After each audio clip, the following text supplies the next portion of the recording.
बाबू जी, थोड़ा समय ज़्यादा हो रहा है जी। तो हम बात करेंगे अब, जल्दी बात कर लेते हैं वर्तमान परिस्थितियों पे, यानी कि उत्तर प्रदेश चुनाव करीब आने वाला है, तो चुनाव के ऊपर चर्चा कर लेते हैं। क्या तैयारियां हैं? मैं उत्तर प्रदेश के चुनाव आने से पहले एक मुद्दे पर आपका ध्यान और आकर्षित करना चाहूँगा। इस देश के अंदर आज की परिस्थिति में जितनी भी समस्याएं हैं, चाहे वो गरीबी है, चाहे बेरोजगारी है, चाहे कुपोषण है, चाहे पर्यावरण है, चाहे कानून व्यवस्था की बात है, इन सब समस्याओं की जो जड़ है, मूल है, वो है जनसंख्या का अभूतपूर्व विस्फोटक स्थिति, बढ़ती हुई जनसंख्या है।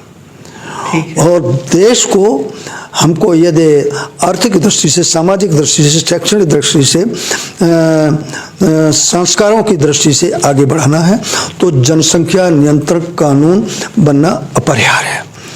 दुर्भाग्यपूर्ण स्थिति यह है कि हमारे देश का जो विपक्ष है, जो देश की समृद्धि से, सुख शांति से, देश की प्रगति से जुड़े हुए मुद्दे हैं, वो उन सब में जो है वोट देखता है और लोगों को भ्रमित करने की कोशिश करता है। अब आप हमको बताइए, दुनिया के अंदर कोई ऐसा देश है जो घुसपैठियों को समर्थन करता हो?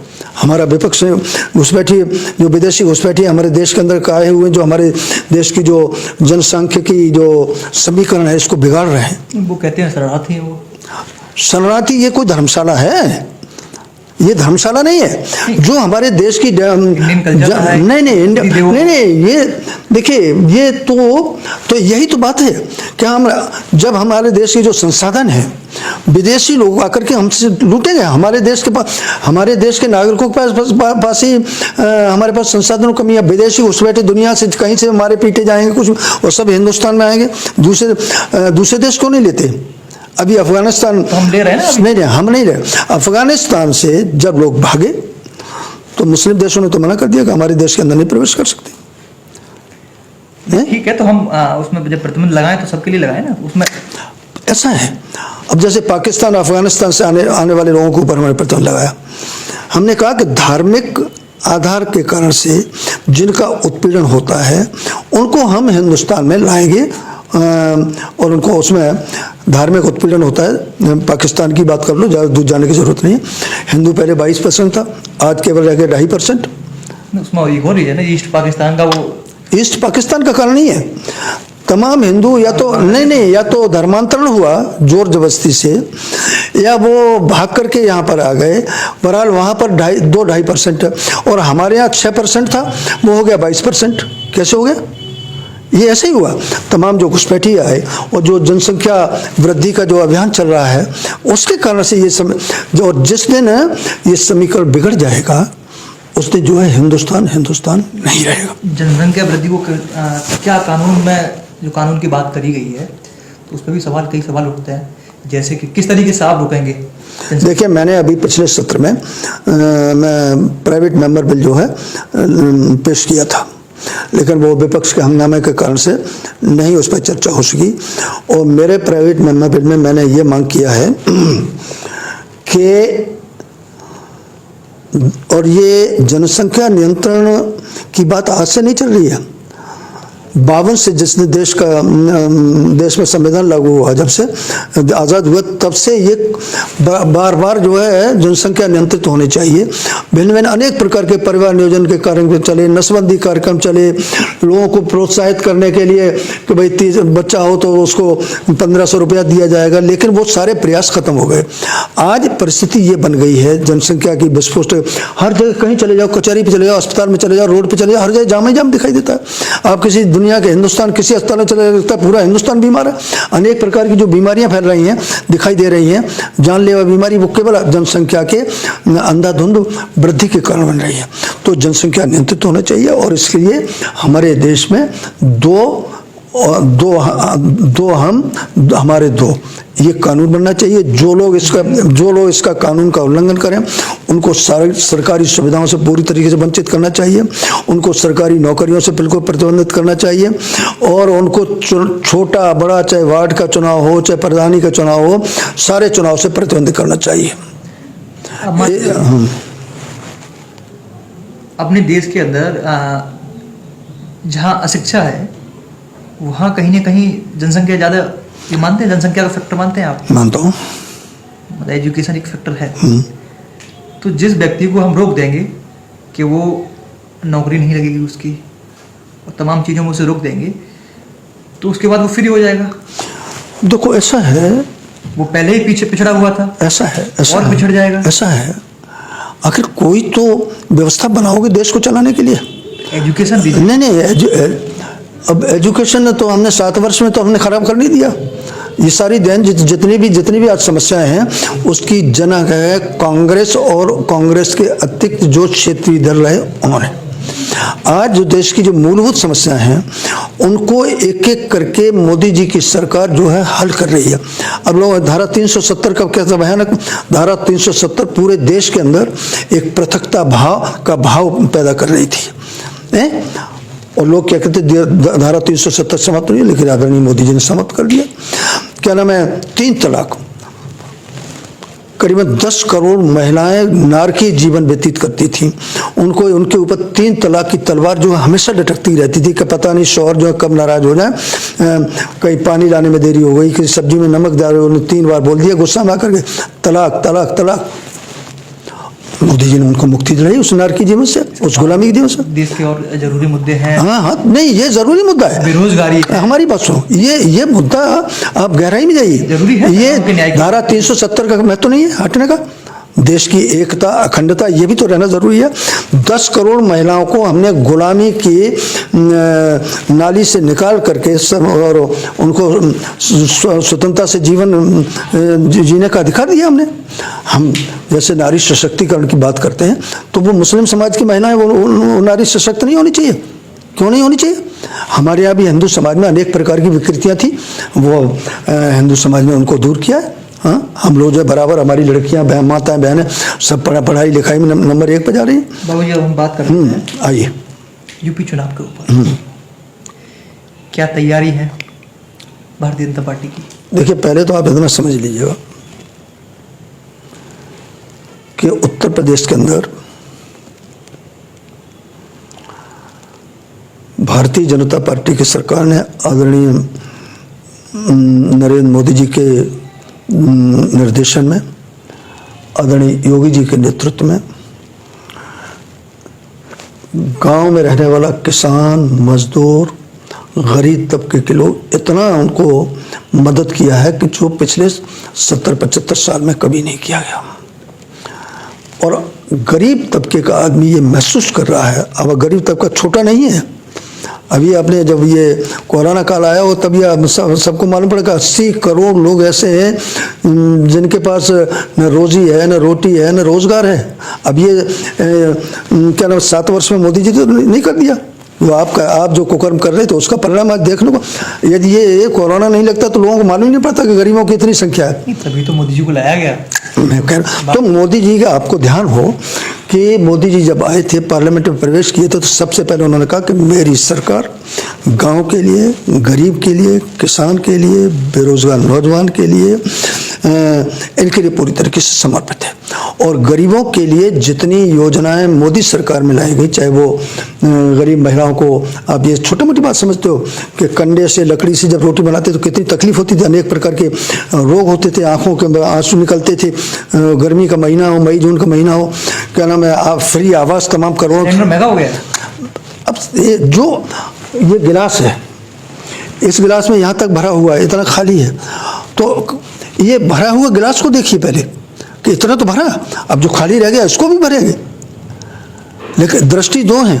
आप कहते हो ये आपको सबसे पहले खाली दिखाई देता है, मुझे सबसे पहले दिखाई देता है कि ये पूरा खाली था, आज जो आधा भर गया। फिर ये भी सवाल तो है ही, महंगाई बढ़ रही है, ये भी सवाल है। देखिए, ये जो कोरोना महामारी आई है इसने भारत के नहीं पूरी दुनिया के हर देश के आर्थिक चक्र को प्रभावित किया है। और उसका ये असामान्य और क्या नाम है, जैसे बड़ी त्रासदी आई हो, एकदम कहीं हम यहाँ बैठे हमारे ऊपर एकदम कोई बम डाल दे, बम्बार्डमेंट कर दिया करके, इस प्रकार की कोरोना महामारी थी जिसका लोगों को आभास नहीं था कि इस प्रकार की कोई बीमारी। लेकिन हिंदुस्तान ने बहुत साहस के साथ, चतुराई के साथ, समझदारी के साथ, कि हिंदुस्तान कोई छोटा मोटा देश तो है नहीं। जैसे हिंदुस्तान में क्या दुनिया के 130 देश समझ आएंगे इसमें? अकेले हिंदुस्तान को 130 देश को उधर कर दिए, हिंदुस्तान को एक तरफ तो सारे समझ आएंगे। कोई 1 करोड़ 2 करोड़ वाला तो देश है नहीं। लेकिन हिंदुस्तान के अंदर साल 1.5 साल के अंदर जिस प्रकार से आदरणीय मोदी जी ने, अब ये डॉक्टर्स हैं, तमाम डॉक्टर्स मर गए, तमाम जो है उनका सहयोगी स्टाफ मर गया, लेकिन ये तो उनका साहस उनका नहीं बढ़ा था, मोरल बूस्ट नहीं किया जाता। उन्हें कोरोना योद्धा उन्होंने घोषित किया, उसका परिणाम हुआ कि डॉक्टर भागे नहीं। अन्यथा ये तो उनको इतना ताकत नहीं दी जाती। डॉक्टर्स के साथ जिस प्रकार का व्यवहार किया जाता है, मारा पीटा जा रहा था मोहल्लों में जाकर के जब जाते थे तो डॉक्टर्स रुके रहे। और आज हमारे देश के वैज्ञानिकों ने, हमारे देश से डॉक्टरों ने साल भर के अंदर कोई भी वैक्सीन किसी भी रोग के लिए 10 साल से पहले कभी नहीं आई। पहला ये अवसर है कि कोरोना की वैक्सीन साल 1.5 साल के अंदर आ गई और देश के 95 करोड़ लोगों के पहली डोज लग चुकी है। यानी 95 करोड़ का मतलब दुनिया ने तैयार कर लिया। तो हमारा ये कहना है कि आप 10 लाख की आबादी के देश से हमें कैसे, अमेरिका की कितनी बड़ी आबादी है? 30 करोड़ आबादी है। इंग्लैंड है, जर्मनी, यूरोप के जितने जैसे 2 करोड़ 3 करोड़ 4 करोड़ 5 करोड़ से ज़्यादा नहीं है। हिंदुस्तान 135 करोड़ लोगों का देश है। तो हाँ, आप ये मानते हैं कि और 1 वर्ष के अंदर हमने 75% यानी विपक्ष के तमाम प्रकार के अवरोधों और अफवाहों को फैलाने के बावजूद हम 95% लोगों, वो 75% लोगों को हमने वैक्सीन उपलब्ध करा दी और दिसंबर तक का दिया। दिसंबर तक 100% लोगों को वैक्सीन लग जाएगी। हाँ। आप ये मानते हैं कि कोरोना के समय में उत्तर प्रदेश में बहुत बेहतरीन मैनेजमेंट था? गंगा में जो लाशें वहीं, वो तस्वीरें सब झूठी थी। ये कुछ लोगों की नाजानकारी और कुछ लोगों का सुनियोजित षड्यंत्र था कुप्रचार करने का। हमारे यहाँ हिंदू परंपरा में बहुत से लोग ऐसे हैं, जब किसी का स्वर्गवास हो जाता है, कोई मर जाता है, तो गंगा में जाकर के वहाँ पर हम उसका दाह संस्कार करते हैं। बहुत से लोग जो है गंगा जी में बहा देते हैं।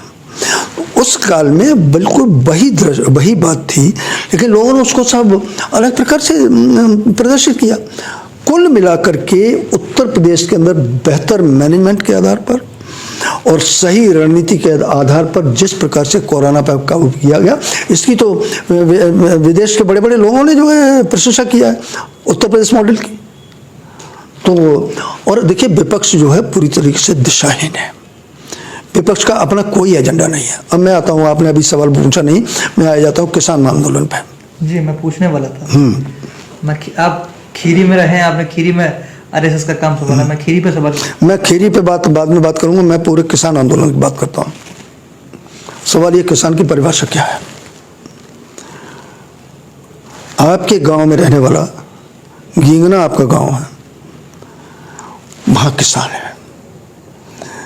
कोई बड़ा अधिकारी हो गया, फौज का अधिकारी हो गया, अन्य किसी अधिकारी हो गया, और उसने जाकर के लखीमपुर में, सीतापुर में, हरदोई या अपने आपके जिलों में 500 एकड़ का फार्म बना लिया, वो किसान नहीं है।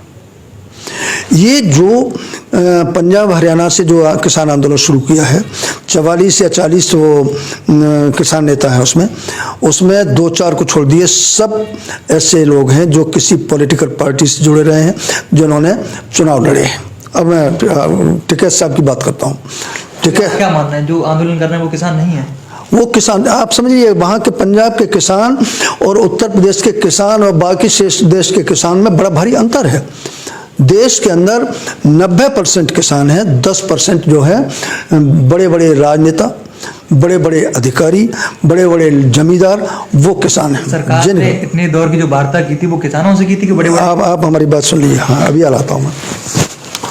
तो अब जैसे टिकैत साहब हैं, टिकैत साहब ने 2 चुनाव लड़े, वो नॉन पॉलिटिकल आदमी नहीं है।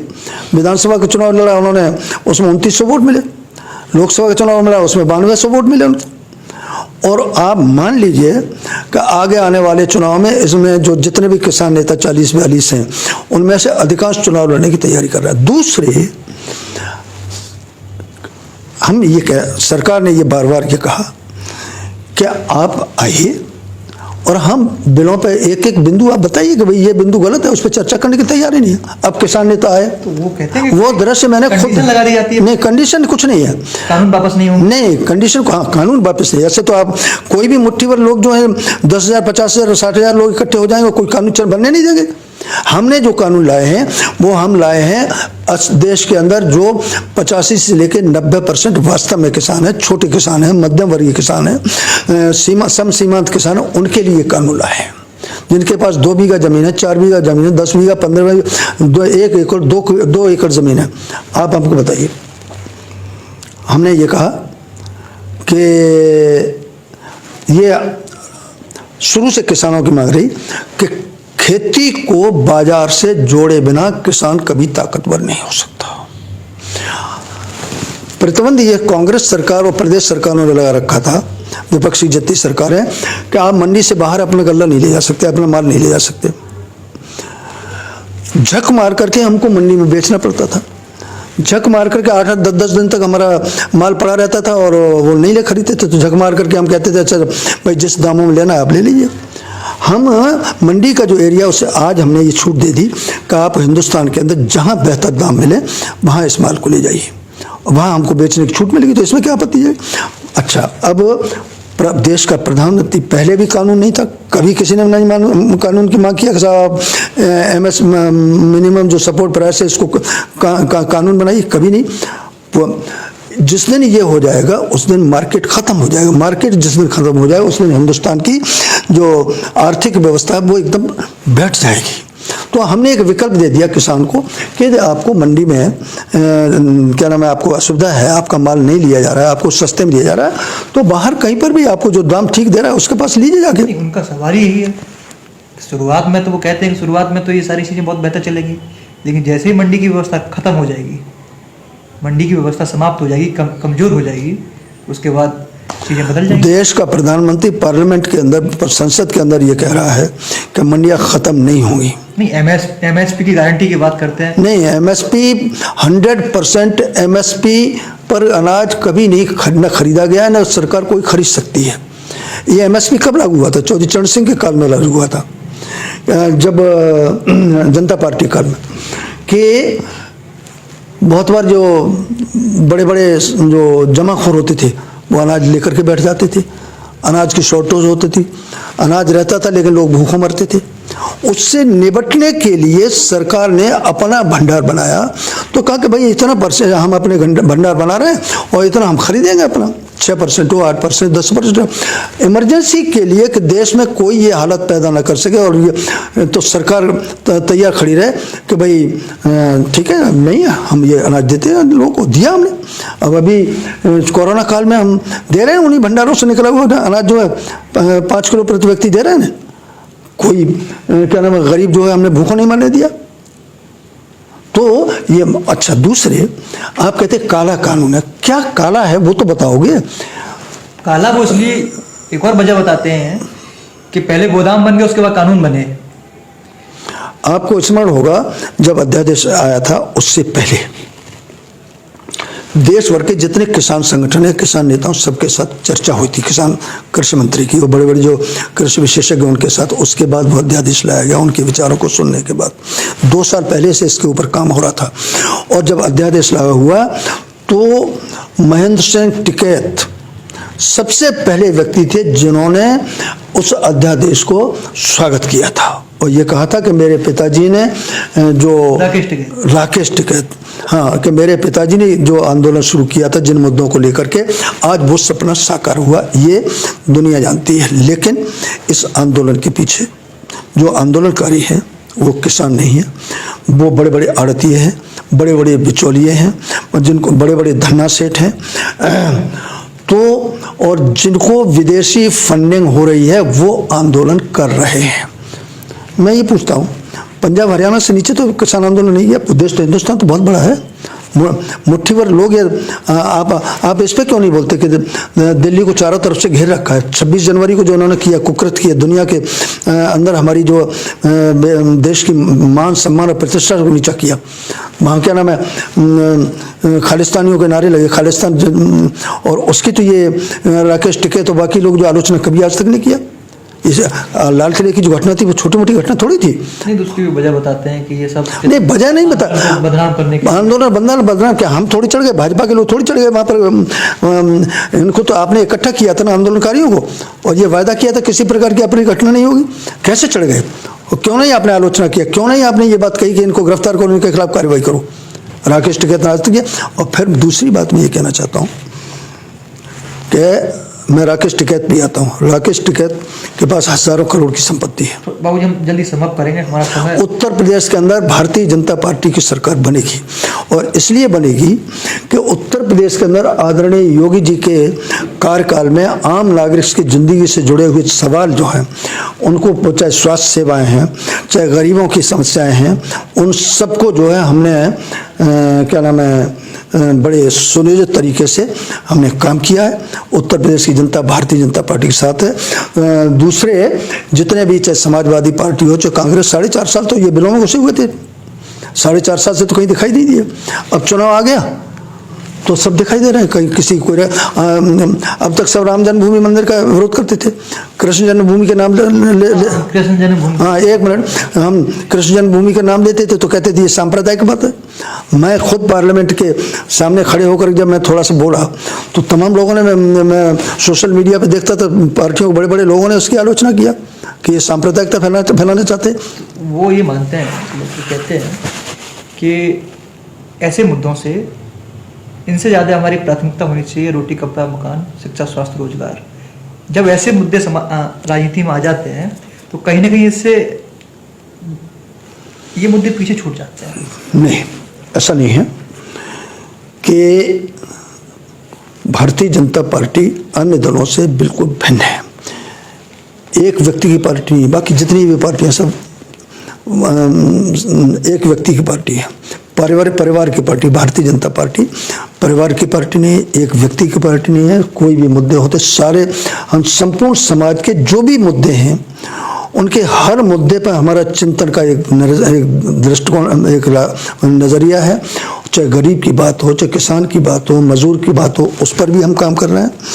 और फिर जो इस देश की जो मूल थाती है वो जीवित बनी रहे, वो जिस दिन हमारी नहीं रहेगी, भगवान राम है, भगवान कृष्ण है, भगवान शंकर हैं, तमाम हमारे यहाँ ऐसी शक्तियाँ हैं जो इस देश की मिट्टी के कण कण में समाये हुए हैं, उनको अलग करके। और मैं ये पूछता हूँ कि वो बाबर आया था, उसने क्यों तोड़ा था अयोध्या में भगवान राम का मंदिर?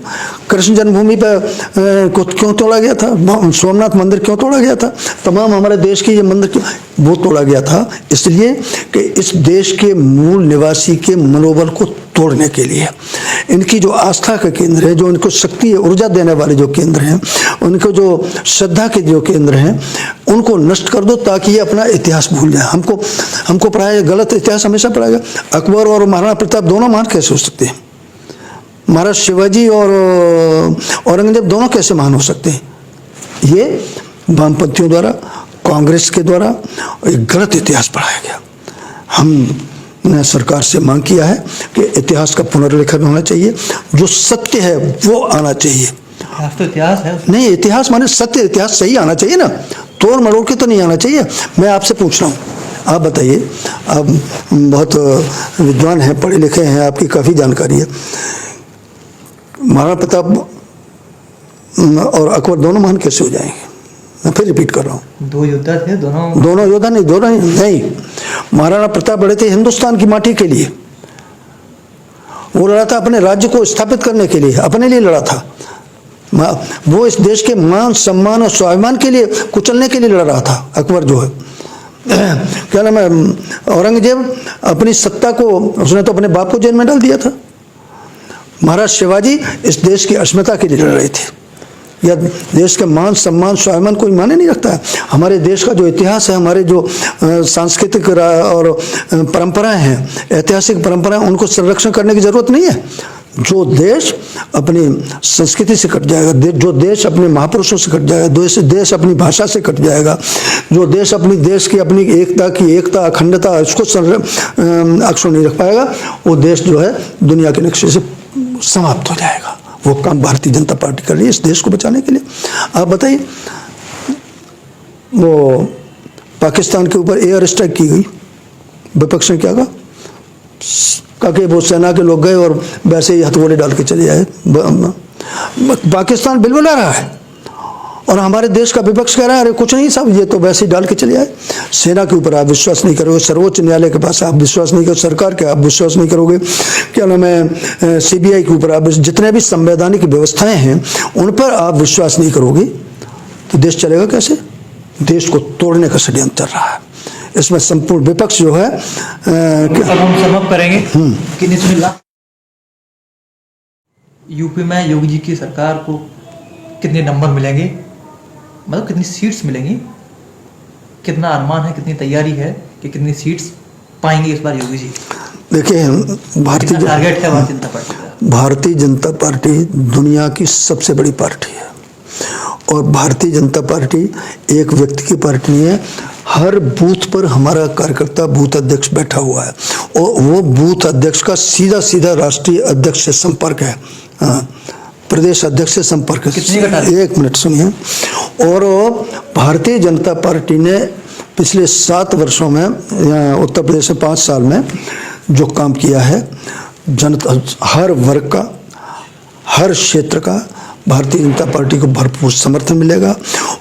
और समाजवादी पार्टी, बीएसपी, कांग्रेस ने जो कुकर्म किए हैं अपने काल में, जैसे गुंडा राज स्थापित हुआ है, अन्य तमाम सारी चीजें, जो सरकारी धन की जो लुटाई होती थी, एक मिनट पूरा उत्तर तो आने दीजिए। लोग उस इतिहास को भूले नहीं हैं और योगी जी ने जिस तरीके से गुंडाशाही पर और जिस तरीके से हथौड़ा चलाया है, आज गुंडे जो हैं बिल्कुल चूहे के बिलों में से कुछ कहीं ओवर के गांव आप चले जाइए, लोग गांव में भी चर्चा करते हैं। विपक्ष कहता है कि गुंडाई तो कहीं खत्म नहीं हुई, ऊपर से पुलिसिया गुंडाई। विपक्ष को या विपक्ष की नजर एक मिनट विपक्ष की यदि कमजोर दृष्टि है उनको तो दूसरे चश्मे बनाने चाहिए। विपक्ष का कोई एजेंडा नहीं, कोई सोच नहीं, कोई चिंतन नहीं, वो तो हम बता रहा हूँ। और भारतीय जनता पार्टी 350 से ऊपर सीटें जीत कर आएगी और मैं इस आधार पर कह रहा हूँ कि भारतीय जनता पार्टी को हर वर्ग का समर्थन प्राप्त है और इनके चित्त चरित चाल चेहरा, जो कुरूप चेहरा है विपक्ष का, उसको लोग भूले नहीं। तो बाबूजी एक और सवाल आपसे पूछूंगा, ऐसा विपक्ष का कोई एक नेता जो आपको लगता हो कि हाँ ये अच्छा काम कर रहा है उत्तर प्रदेश में, देश में बता दीजिए। पिछला जो 7 साल का जो इन्होंने चित्र उपस्थित किया है, एक नेता है राहुल गांधी, और राहुल गांधी के छत्र छाया में बाकी जितने भी विरोधी दल के नेता है, चाहे समाजवादी पार्टी हो, चाहे अन्य कोई भी देश, चाहे वो बंगाल हो, चाहे और भी देश के जो नेता हो, वो सब सर्वोच्च नेता उन्हीं को मानते हैं। और राहुल गांधी का जो डीएनए है वो भारत का डीएनए नहीं है। बहुत बड़ी बात करें वो। सोच समझ के बोल रहा हूँ। जब डोकलाम में भारत और चीन की सेनाएं बिल्कुल आमने सामने खड़ी हुई थी तो वो राहुल गांधी और उनकी माता श्री इटालियन ब्लड की, वो क्या कर रही थी चीनी राजदूत के साथ में गुपचुप जो है।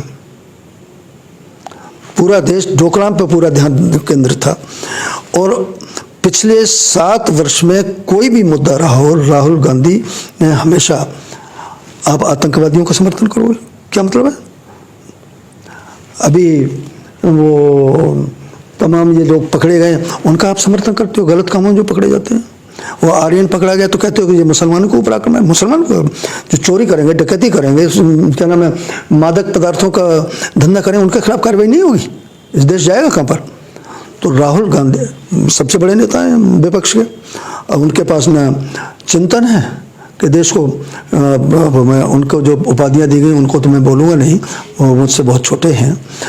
तो अब उनसे छोटे नेता हैं, उनका भी अब हमारे यहाँ पर समाजवादी पार्टी है, चाहे बीएसपी है, चाहे कांग्रेस है।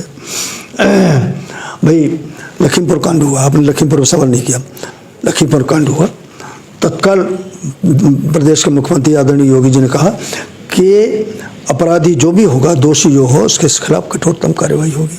गृह मंत्री की जांच कैसे करेगी? मेरी बात क्यों नहीं करेगी?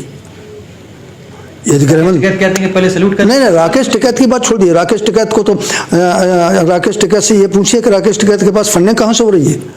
जो विदेशी ताकतों से फंडिंग लेकर के और ये काम कर रहे हैं, उनके पास अनाप शनाप हजारों करोड़ रुपए की। ये जितने विपक्ष अब विपक्ष दिशाहीन है पूरी तरीके से। विपक्ष पास कोई कार्यक्रम नहीं। ये जैसे डूबता हुआ। गृह राज्य मंत्री का इस्तीफा नहीं होना चाहिए। नहीं, बिल्कुल नहीं होना चाहिए मेरी दृष्टि में। तो गृह राज्य मंत्री क्या, मैं ये पूछता हूँ उस पर मीडिया और बाकी लोग क्यों नहीं चर्चा करते? ये हालत कहाँ से शुरुआत हुई?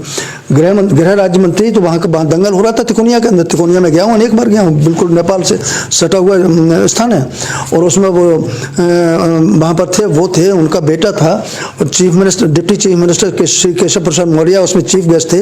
उनके हेलीकॉप्टर को नहीं उतारने दिया, हेलीपैड को समाप्त करने दिया। शुरुआत तो वहां से हुई। नहीं, शुरुआत वहां से हुई। विपक्ष कहता है शुरुआत वहां से हुई जब गृह राज्य मंत्री ने बयान दिया। विपक्ष की बात छोड़ दीजिए, जो बयान दिया 25 सितंबर या 26 को कि सबक सिखा देंगे, लखीमपुर खीरी से भगा देंगे।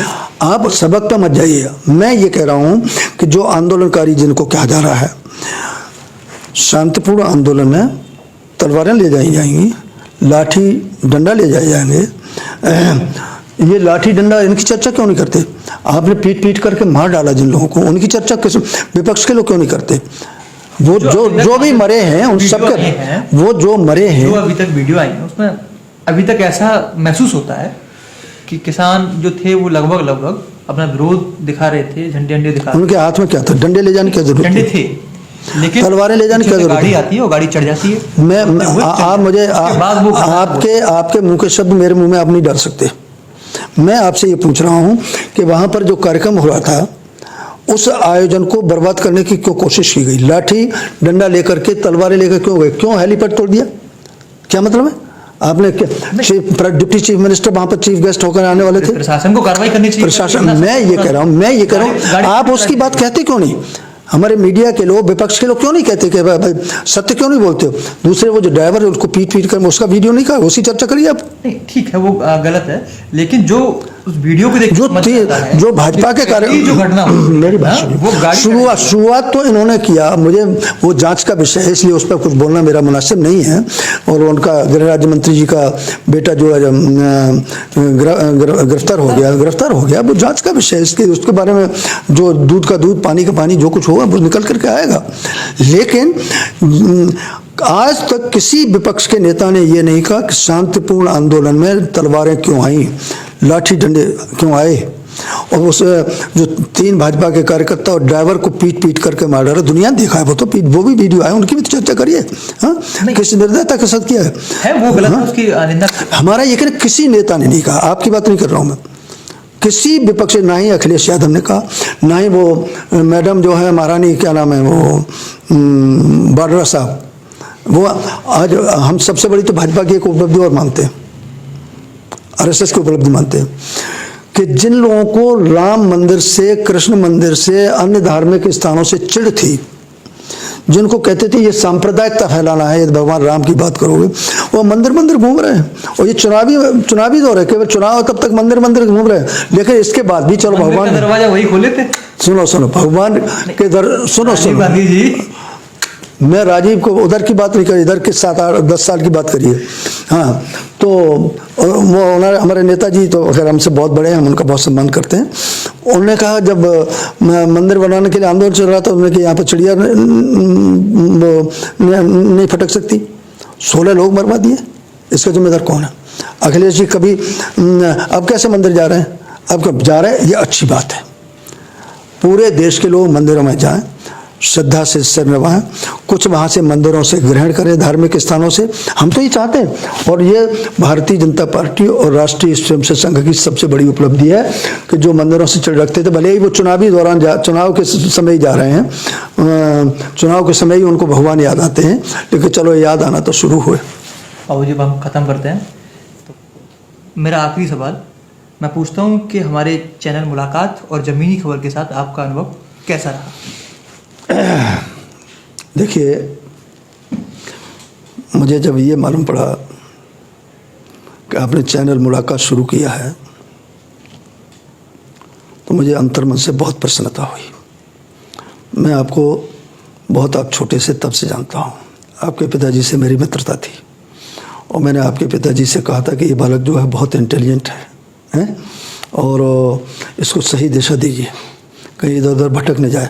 और आप सही मार्ग पर आकर के और एक आपने ये चैनल शुरू किया है मुलाकात के नाम से, ये मुझे बहुत अच्छा लगा।